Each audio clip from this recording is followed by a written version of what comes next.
ശരിക്കും തമിഴ് ബിഗ് ബോസിന്റെ ഒക്കെ ചില ക്ലിപ്സ് ഒക്കെ കാണുമ്പോൾ ഇതൊന്നും എന്താ നമ്മുടെ മലയാളത്തിൽ ഇല്ലാത്തേ എന്ന് തോന്നിപ്പോകും. പക്ഷേ ഇന്ന് നല്ലൊരു രസകരമായിട്ടുള്ള കുറേ കാര്യങ്ങൾ രാവിലെ നടന്നിട്ടുണ്ടായിരുന്നു. പക്ഷെ ജിസേല്, അനുമോള്, നെവിൻ ഒരു കോംബോ അവിടെ ഉണ്ടായിരുന്നു. അതാണ് എനിക്ക് കൂടുതലായിട്ട് പറയാൻ തോന്നിയത്.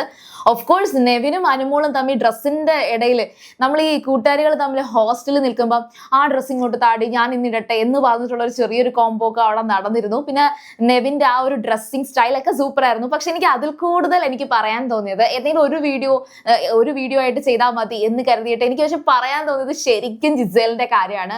എന്തോ ഒരു രസമാണ് ജിസേലിന്റെ ആ ഒരു വർത്തമാനം കേട്ടോണ്ടിരിക്കാൻ. അതിന്റെ കൂട്ടത്തില് നമ്മുടെ അനുമോളാണെങ്കിൽ ശരിക്കും ഗൈഡ് ചെയ്യുന്നുണ്ട്, നന്നായിട്ട് ഗൈഡ് ചെയ്യുന്നുണ്ട്.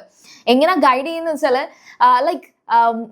ശരിക്കും അനുമോൾ നല്ലൊരു ആക്ട്രസ് ആണ്, നല്ലൊരു നായികയാണ്. അവർക്കത് എല്ലാം ഒരുപാട് മൾട്ടി ടാലന്റഡ് ആണ്. ഒരുപാട് കാര്യങ്ങൾ ചെയ്യാൻ പറ്റും. മിമിക്രി ചെയ്യുന്നതും, മോണോ ആക്ട് ചെയ്യുന്നതും, അഭിനയിച്ച് കാണിക്കുന്നതും, ഡാൻസ് കളിക്കുന്നതും എല്ലാത്തിനും ഭയങ്കര ഒരു കഴിവുണ്ട് അനുമോൾക്ക്.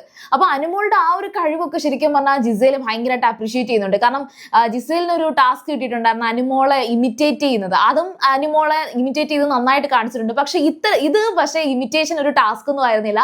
അനുമോൾ ഒരു റാഗിങ് ആയിട്ട് ചെയ്തതാണ്. അതായത് 50 ദിവസം കഴിഞ്ഞപ്പോഴാണ് ജിസേലിനെ ഒന്ന് റാഗ് ചെയ്യാൻ കിട്ടിയത്. നെവിനും അനുമോളും കൂടി ജിസേലിനെ കൊണ്ട് ഓരോന്നിങ്ങനെ എന്റെ കൊച്ചു മുതലാളി എന്നൊക്കെ പറയിപ്പിച്ച്, ശരിക്കും പറഞ്ഞാൽ അത് ജിസേല് പറയുമ്പോൾ ഇപ്പം നമ്മളത് അങ്ങനെയുള്ള ഒരുപാട് കാര്യങ്ങൾ നമ്മൾ കണ്ടിട്ടുണ്ട്. പക്ഷെ അത് ജിസേല് പറയുമ്പോഴത്തേക്കും ജിസേലിന്റെ മലയാളം എന്ന് പറയുന്നത് കുറച്ച് ഡിഫറെന്റ് ആണ്. അപ്പം ശരിക്കും അവിടെ നടക്കുന്ന ഒരു സംഭവം, ലൈവിൽ ഇപ്പൊ നടന്ന ഒരു സംഭവം എന്ന് വെച്ചാൽ ജിസേലിന് കുളിക്കാൻ കയറണം. ജിസേൽ ഒരു 5 മിനിറ്റ് കുളിച്ചിറങ്ങും. കാരണം എന്ന് വെച്ചാൽ ജിസേലിന് തലമുടി ഒന്നും കഴിയണ്ട, ജസ്റ്റ് പെട്ടെന്ന് ഇങ്ങനെ അങ്ങ് കുളിക്കും എന്നാണ് ജിസേൽ പറയുന്നത്. പക്ഷെ ജിസേൽ കുളിക്കാൻ കയറുന്ന തക്കം നോക്കി പെട്ടെന്ന് തന്നെ ഷാനവാസ് ബാത്റൂമിൽ കയറി കഥ കടച്ചു. ഈ ഷാനവാസ് കഥ കടച്ചിട്ട് കുറെ നേരം ആയി കേട്ടോ. അപ്പൊ ഷാനവാസിനെ വെയിറ്റ് ചെയ്തിരിക്കുന്ന ജിസേലിന് കമ്പനി കൊടുക്കുകയാണ് നമ്മുടെ അനുമോളും നെവിനും. അങ്ങനെ ഷാനവാസ് ആണെങ്കിൽ കുറെ ആയിട്ട് അവിടെ കുളിക്കുന്നു. കാരണം എന്ന് വെച്ചാൽ പുള്ളിക്കാരൻ അവിടെ ഒരു ഇതുമില്ല, രക്ഷയില്ല, തിരിച്ചു വരുന്നില്ല. അപ്പോഴത്തേക്കും നെവിനും അനുമോളും കൂടി ജിസേലിന് എന്നുവെച്ചാൽ ഷാനവാസിനെ വഴക്ക് പറയുന്ന ഒരു സീൻ ഉണ്ടായിരുന്നു. അപ്പം നിങ്ങൾ എന്ത് പണിയാ കാണിച്ചത്, എനിക്ക് ഇങ്ങോട്ട് കുളിക്കാം, ഞാൻ 5 മിനിറ്റ് കുളിച്ചിറങ്ങാം, നിങ്ങൾ കുറെ നേരമായി എന്ന് പറഞ്ഞിട്ട് ഭയങ്കരമായിട്ട് നമ്മളെ ജിസേല് വഴക്കുണ്ടാക്കുകയാണ്. എന്നുവെച്ചാൽ ആളുടെ വഴക്ക് എന്ന് പറയുമ്പോൾ കുറച്ച് ഫണ്ണായിട്ട് നമുക്ക് ഫീൽ ചെയ്യാം. പക്ഷെ പുള്ളിക്കാർ സീരിയസ് ആയിട്ട് പറയുകയാണ് നിങ്ങളൊന്ന് ഇറങ്ങി, എനിക്ക് കുളിക്കണം എന്നൊക്കെ. അപ്പോഴത്തേക്കും ഉടനെ നമ്മുടെ നെവിൻ പറഞ്ഞു ഇത് പാക്ക സുശീല. അപ്പൊ അനുമോള് പറയുന്നുണ്ട് ആലപ്പുഴ സുശീല. പിന്നെ ഒരു പാട്ടൊക്കെ ഉണ്ടല്ലോ, സുശീല എന്നൊക്കെ പറഞ്ഞിട്ടുള്ളൂ. ആ പാട്ടൊക്കെ പാടിയിട്ട് അങ്ങനെ ഒരു റാഗിങ്ങിലേക്ക് എത്തിക്കുകയാണ്. കാരണം എന്ന് വെച്ചാൽ റാഗിങ് മീൻസ് സീരിയസ് ആയിട്ടുള്ള ഒരു റാഗിങ് ഒന്നും അല്ല കേട്ടോ. ഭയങ്കര കോമഡിയാണത്, ഭയങ്കര രസമാണത് കണ്ടിരിക്കാൻ. ഞാൻ പറഞ്ഞില്ലേ തമിഴ് ബിഗ് ബോസിലൊക്കെ അവർ തമ്മിൽ ഇങ്ങനെയൊക്കെയുള്ള ഫണ്ണായിട്ടുള്ള കുറേ എലമെന്റ്സ് ഉണ്ട്. മലയാളത്തിൽ അത്തരത്തിലൊന്നും ആരും കൊണ്ടുപോകാറില്ല. എല്ലാം അങ്ങ് സീരിയസ് ആയിട്ട് കോണ്ടന്റ് ഉണ്ടാക്കാൻ വേണ്ടിയിട്ട് മനഃപൂർവ്വം ഒക്കെ ആയിട്ട് ചെയ്യുന്ന കാര്യങ്ങളാണ്. പക്ഷെ ഇതിപ്പോ ഭയങ്കര ഒരു മൊമെന്റ് ആയിരുന്നു. അപ്പൊ അനുമോൾ അന്നേരം പിന്നെ അങ്ങോട്ട് ആ സുശീല എന്ന് പറഞ്ഞിട്ട് തനി സുശീല തന്നെ, അയ്യോ എന്താ ഈ പറയണത്, ആ ഒനീൽ ചേട്ടൻ പറയുന്നതൊക്കെ പറയാൻ പറഞ്ഞു. അപ്പം ഒനീൽ പറയുന്ന ഒരു ഇതുണ്ട്, എന്തുവാടി നീ എന്തുവാടി എന്ന് ചോദിച്ചിട്ട് ഒനീലിന്റെ ഒരു രീതിയുണ്ട്. അത് ഒനീലിനെ അനുകരിക്കുന്ന നമ്മുടെ ജിസേലിന്റെ ഒരു ആക്ഷൻ ഉണ്ട്.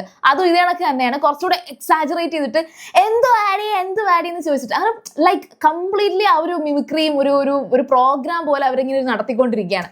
അപ്പോഴത്തേക്കും നമ്മുടെ അനുമോള് ഈ പറയുന്ന എന്റെ കൊച്ചു മുതലാളി, എന്റെ വലിയ മുതലാളി, എനിക്ക് കുറച്ച് പാലും കാപ്പിപ്പൊടിയും തരുവോ എന്ന് പറയാണ്. ഇതവസാനം ഈ മുതലാളി പറഞ്ഞു നമ്മുടെ ജിസേലിന്റെ വായിന്ന് വരുന്ന വലിയ വലിയ വാക്കുകളൊന്നും എനിക്ക് പറയാൻ കൊള്ളില്ല. കാരണം വെച്ചാൽ പുള്ളിക്കാരി പറയുന്നത് അറിയാണ്ട് വരുന്നതാണ്, മലയാളം അറിയില്ലല്ലോ. പക്ഷെ ഈ കൊച്ചു മുതലാളി എന്ന് പറയുന്നത് അത് കൊച്ചു മുതലാളി ആയിരുന്നില്ല, വലിയ മുതലാളി എന്ന് പറയുന്നത് വലിയ മുലയായി പോയി. അപ്പോഴത്തേക്കും ജിഷിനും അബിയും എല്ലാവരും കൂടെ പൊട്ടിച്ചിരിച്ച് അവിടുന്ന് ആ സീനയെ കോൺട്രാക്കി ഇറങ്ങി പോവുകയാണ്. എന്നിട്ടും വെറുതെ വിട്ടില്ല. ആ ഒരു ചിരിക്ക് ശേഷം വീണ്ടും നമ്മുടെ അനുമോളും ജിസേലും തമ്മിൽ നെവിനും ഉണ്ട്. പക്ഷെ ഞാൻ ഈ അനുമോള് ജിസേൽ എന്ന് പറയുന്നതിന്റെ റീസൺ തന്നെ ഓഫ് കോഴ്സ് ഇവരുടെ ഇടയിൽ ഒരു വലിയ വഴക്കൊക്കെ ഉണ്ടായിരുന്നു. ഈ ഒരു 50 ദിവസം കഴിഞ്ഞ് ഇവർ തമ്മിൽ ഇങ്ങനെ ആകും എന്ന് ഞാൻ ഓൾറെഡി ഒരു വീഡിയോ ചെയ്തിട്ടുണ്ടായിരുന്നു. കാരണം എന്ന് വെച്ചാൽ ശരിക്കും നമ്മൾ തുടക്കം തൊട്ട് കാണുന്ന കുറേ അധികം ഫ്രണ്ട്ഷിപ്പുകളുണ്ട്. അവസാനമൊക്കെ ആകുമ്പോൾ ആ ഫ്രണ്ട്ഷിപ്പ് എന്ന് പറയുന്നത് ഒരു കാര്യം സാധിക്കാൻ വേണ്ടിയിട്ടായിരുന്നു എന്ന് അവസാനമായിരിക്കും മനസ്സിലാവുക. അല്ലെങ്കിൽ പിന്നെ ആ വരുമ്പോൾ ബിഗ് ബോസ് ഹൗസിലേക്ക് വരുന്ന സൗഹൃദങ്ങളായിരിക്കത്തില്ല ബിഗ് ബോസ് ഹൗസ് വിട്ട് പുറത്തു പോകുമ്പോൾ അവർക്ക് ഉണ്ടായിരിക്കുക. അതൊക്കെ മാറി മറിയും. അത്തരത്തിൽ ഈ ജിസേലും അനുമോളും തമ്മിൽ തുടക്കം തൊട്ടേ ഒരു വലിയ വഴക്കുണ്ടായപ്പോൾ ഞാൻ തുടക്കമേ പറഞ്ഞിരുന്നു, ഈ ബിഗ് ബോസ് സീസണിൽ ഏറ്റവും കൂടുതൽ ഒരു എന്റർടൈൻമെന്റ് എന്ന് പറയുന്നത് അനുമോളും ജിസേലും ആയിരുന്നു. രണ്ടുപേരും സ്ട്രോങ് ആയിരുന്നു. അതുകൊണ്ട് തന്നെയാണ് ആണുങ്ങളൊക്കെ അവിടെ സൈഡായി പോയത്. പക്ഷെ ഇപ്പം എല്ലാവരും ഏകദേശം ഈക്വലി എല്ലാവരും ഇങ്ങനെ ഒരു റീച്ചിലേക്കൊക്കെ വരുന്നുണ്ട്. പക്ഷെ ഈ അനുമോളും ജിസേലും തമ്മിലുള്ള ഒരു കോംബോ അത് കിടിലമായിട്ട് തന്നെ പോകുന്നുണ്ട്. രണ്ടുപേരും ഇപ്പൊ ലാസ്റ്റ് ഡേ ഒക്കെ ആണെങ്കിലും ശരി, ആ ഒരു നോമിനേഷനിലൊക്കെ വരുമ്പോഴത്തേക്കും രണ്ടുപേരും തമ്മിൽ അടക്കം പറയുന്നതും രഹസ്യങ്ങൾ പറയുന്നതും, പിന്നെ ജിസേലിന് നല്ല ഹൈറ്റ് ഉണ്ട്, അനുമോൾക്കാണെങ്കിൽ ഹൈറ്റ് ഇല്ല. അതുകൊണ്ട് തന്നെ സംസാരിക്കുമ്പോൾ ജിസേൽ ഇങ്ങനെ കുനിഞ്ഞു നിന്ന് അനുമോളെ ഇങ്ങനെ കേൾക്കുന്നതൊക്കെ കാണാൻ നല്ല ഭംഗിയാണ്. ശരിക്കും പറഞ്ഞാൽ ഈ കോംബോ നിങ്ങൾക്ക് എത്ര പേർക്ക് ഇഷ്ടപ്പെടുന്നുണ്ട്? ഈ ഒരു കാര്യം വരുമ്പോൾ ഞാൻ ഒരു കാര്യം കൂടെ ആഡ് ചെയ്യാണ്. ഈ അനുമോളുടെ ഫാൻസ് അല്ലെങ്കിൽ അനുമോളെ ഇഷ്ടപ്പെടുന്ന ഒരു ജിസേലിനെ ഒരുപാട് പഴി പറയാറുണ്ട്, പ്ലാസ്റ്റിക് എന്നൊക്കെ വിളിക്കാറുണ്ട്. അങ്ങനെയൊന്നും ഇൻസൾട്ട് ചെയ്യേണ്ട കാര്യമില്ലാന്ന് തോന്നിയിട്ടുണ്ട്. തിരിച്ച് അതുപോലെ തന്നെ ഈ ജിസേലിന്റെ ഫാൻസ് അല്ലെങ്കിൽ ജിസേലിന്റെ പക്ഷം പറയുന്നവരൊക്കെ അനുമോളെ അങ്ങേയറ്റം മോശമായിട്ട് പറയാറുണ്ട്. എല്ലാ സീസണിലും അനുമോളെ പോലെ അല്ലെങ്കിൽ കഴിഞ്ഞ സീസണിലൊക്കെ ഈ ജാസ്മിനെയൊക്കെ ഇതിനൊക്കെ ഒരുപാട് പേര് കുറ്റപ്പെടുത്തിയിട്ടുണ്ട്. കുറ്റപ്പെടുത്തുന്നത് നമുക്കൊരു ആരോഗ്യപരമായിട്ടുള്ള അല്ലെങ്കിൽ പുറത്തു പറയാൻ കൊള്ളാവുന്ന രീതിയിലുള്ള വിമർശനങ്ങളൊക്കെ നല്ലതാണ്. പക്ഷെ അങ്ങേയറ്റം അവരെ ഒന്നും ഉപദ്രവിക്കരുത്. അപ്പൊ മസ്താനി 2 ആഴ്ച നിന്നുള്ളൂ, പക്ഷെ മസ്താനിക്ക് എന്തുമാത്രം നെഗറ്റീവാണ്, സൈബർ ബുള്ളിങ്ങിലേക്ക് വരെ എത്തിയിട്ടുണ്ട്. അത്രയ്ക്കൊന്നും വേണ്ടായിരുന്നു എന്ന് തോന്നുന്ന ലെവലിലേക്ക്. ഇപ്പൊ നമുക്ക് ഇഷ്ടമുള്ള ഒരു വ്യക്തി ഒരുപാട് പേർക്ക് ഇഷ്ടമില്ലാതെ വരാൻ സാധ്യതയുണ്ട്, തിരിച്ചും സാധ്യതയുണ്ട്. അപ്പോൾ നമ്മളത് ഒരു ന്യൂട്രൽ പിടിക്കുന്നതാണ് എപ്പോഴും നല്ലത്. കാരണം ഇതൊരു ഗെയിം ഷോ ആണ്, ഇത് കഴിഞ്ഞിട്ട് അവർക്കൊരു റിയൽ ലൈഫ് ഉണ്ട്.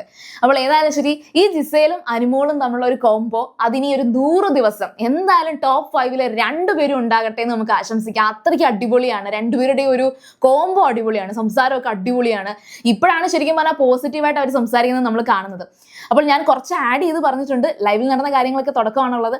അത് കഴിഞ്ഞിട്ട് ഇത്രയും വരെ കേട്ടിട്ടുണ്ടെങ്കിൽ നിങ്ങൾക്ക് എൻ്റെ താങ്ക് യു. അപ്പോൾ സീരിയൽ ഗ്രാൻഡ് ഫസ്റ്റ് ടൈം ആണ് കാണണമെങ്കിൽ ഉറപ്പായിട്ടും ചാനൽ സബ്സ്ക്രൈബ് ചെയ്തിട്ട് കാണുക. വീഡിയോ ഇഷ്ടപ്പെട്ടാൽ ലൈക്ക് ചെയ്യുക, കമന്റ് ചെയ്യുക, ഷെയർ ചെയ്യുക. അപ്പോൾ ഞാൻ പോയി ബൈ.